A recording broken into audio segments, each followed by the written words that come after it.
दोस्तों, महाराणा प्रताप सेना के चीफ की तरफ से राजस्थान के मुख्यमंत्री को एक मैसेज भेजा जाता है जिसमें वो कहते हैं कि अजमेर में मौजूद गरीब नवाज की दरगाह कोई दरगाह नहीं है, बल्कि वो एक हिंदू मंदिर हुआ करता था, इसलिए उसकी जांच भी होनी चाहिए। ये वही दरगाह है जिस पर न सिर्फ हिंदुस्तान के मुसलमानों का अकीदा है, बल्कि हिंदू और सिख जैसे दीगर मज़ाहिब के भी लोगों के लिए ख्वाजा गरीब नवाज की दरगाह बहुत खास है। शायद यही वजह है कि बॉलीवुड के सेलिब्रिटीज से लेकर हिंदुस्तानी सियासत के बड़े बड़े हुक्मरानों का आना जाना भी इस दरगाह पर लगा रहता है। दोस्तों, आज की इस वीडियो में हम अजमेर दरगाह और उसकी हिस्ट्री से जुड़ी हर वो एक बात जानेंगे कि जिसको जानने के लिए आपने हमारी इस वीडियो को देखने का फैसला किया है। गरीब नवाज के जिनका असल नाम ख्वाजा मोइनुद्दीन हसन चिश्ती था। आलिमों के जरिए ऐसा माना जाता है कि 537 हिजरी यानी कि 1 फरवरी 1143 में पर्सिया के सिस्तान शहर में ख्वाजा मोइनुद्दीन चिश्ती की पैदाइश हुई थी। तो वहीं दूसरी तरफ कुछ आलिम ये भी बताते हैं कि उनकी पैदाइश ईरान के शहर इस्फहान में हुई थी। कम उम्र में ही यानी जब वो छोटे थे उसी वक्त ही उनके वालिद का इंतकाल हो गया। वालिद के इंतकाल के बाद ख्वाजा मोइनुद्दीन चिश्ती को विरासत के तौर पर एक पंचक्की के साथ एक बाग भी मिला, जिसकी मदद से उनका गुजर बसर बआसानी चल रहा था। लेकिन तभी ख्वाजा मोइनुद्दीन चिश्ती की मुलाकात एक मौलाई इंसान से होती है।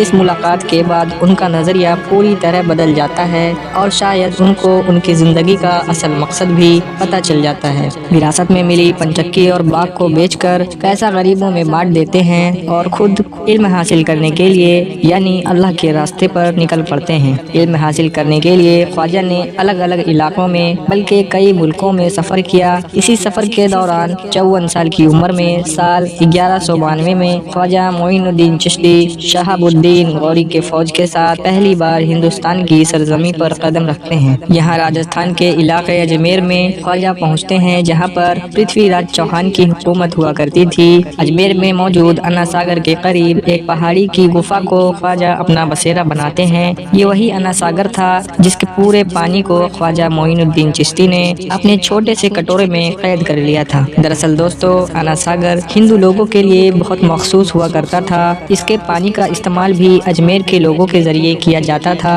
यही वजह थी कि जब ख्वाजा और उनके खादिमों ने अन्ना सागर के पानी इस्तेमाल करना शुरू किया तो ये बात मंदिर के पुजारियों को पसंद नहीं आई और उन्होंने राजा से कह के ख्वाजा और उनके खादिमों पर अन्ना सागर के पानी के इस्तेमाल पर रोक लगा दी। जब ख्वाजा मोइनुद्दीन चिश्ती का एक खादिम वुजू के लिए अन्ना सागर के पास गया तो उसे रोक दिया गया, जिससे मायूस होकर खादिम ख्वाजा के पास आया और उनको पूरा वाकया सुनाया। ख्वाजा गरीब नवाज ने खादिम को हुक्म दिया कि तुम जाओ और एक कटोरे में अन्ना सागर का पानी ले आओ। खादिम ने ठीक वैसा ही किया, मगर दोस्तों कटोरे में पानी भरते ही अन्ना सागर का पूरा पानी सूख गया। ये देखकर आसपास के लोग हैरत में पड़ गए। ये करामत थी ख्वाजा मोइनुद्दीन चिश्ती की। ख्वाजा गरीब नवाज जब एक दिन अपने खादिमों के साथ सफर पर निकले तो उन्होंने कुछ लोगों को आग की पूजा करते हुए देखा तो उनसे सवाल किया, तुम आग की पूजा क्यों करते हो? पुजारियों ने जवाब दिया, हम आग को इसलिए पूजते हैं ताकि जहन्नम में ये हमें ना जलाए। ख्वाजा ने उनको बताया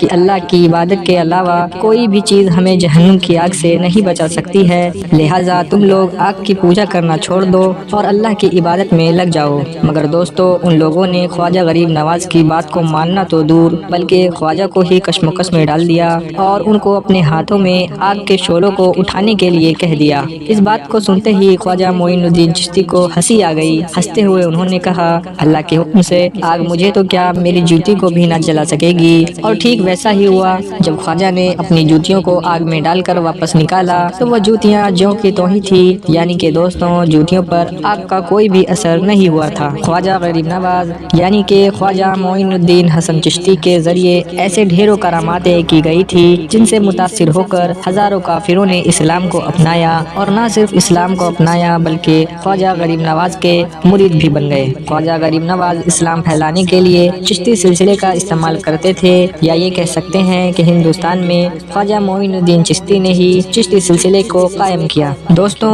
अगर आसान लफ्जों में आपको बताएं तो चिश्ती सिलसिले के अंदर कव्वाली या नॉवलों के जरिए से अल्लाह की बातों को लोगों तक पहुंचाया जाता है, यानी कव्वाली के जरिए से इस्लाम की दावत दी जाती है। ख्वाजा मोइनुद्दीन हसन चिश्ती के बाद भी उनके बहुत सारे खलीफा ने चिश्ती सिलसिले को अपनाया और इसके ज़रिए से ही इस्लाम को फैलाने की कोशिश की। इनमें से कुछ खास खलीफा کی مزاروں کو آپ اپنی اسکرین پر دیکھ سکتے ہیں۔ یہ مزار ہے خواجہ قطب الدین بختیار کاکی کی، بابا فرید، حضرت نظام الدین اولیاء، حضرت احمد علاء الدین صابر کلیاری، امیر خسرو، نصیر الدین چراغ دہلوی۔